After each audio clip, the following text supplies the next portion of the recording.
we did a study. Mike Orto, former supervisor of Amador County, I guess. One of the things we did was analyze sold Brian Arnetto his ranch.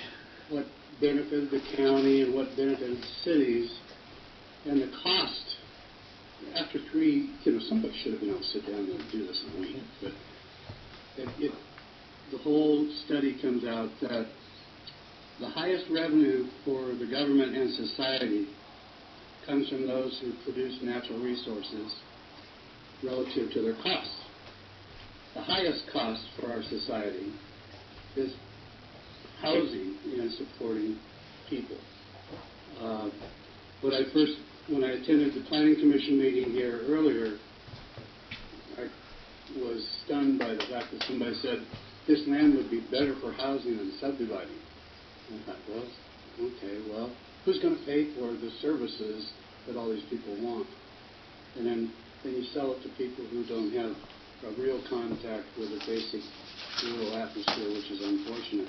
But a couple of things I just wanted to throw out. I spent 20 years working in an asbestos mine. I had hair then. You probably would easily see that I'm still like 26, 27 years old. But asbestos is formed in fissures of a green rock called serpentine. Serpentine being the state rock of California, and it's found to be in prototypes. The rock that's called greenstone is not asbestos bearing. The other thing I would offer here is we used to blast rock at the rate of 40,000 pounds of high explosives every time. That's a whole semi-truckload of dynamite.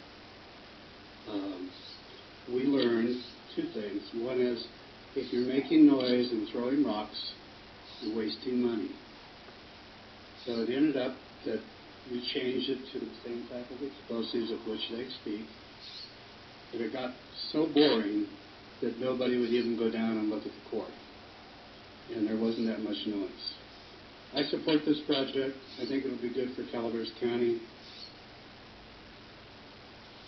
Even if you were to come back to where you belong.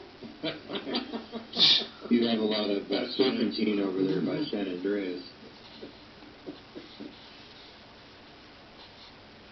We have a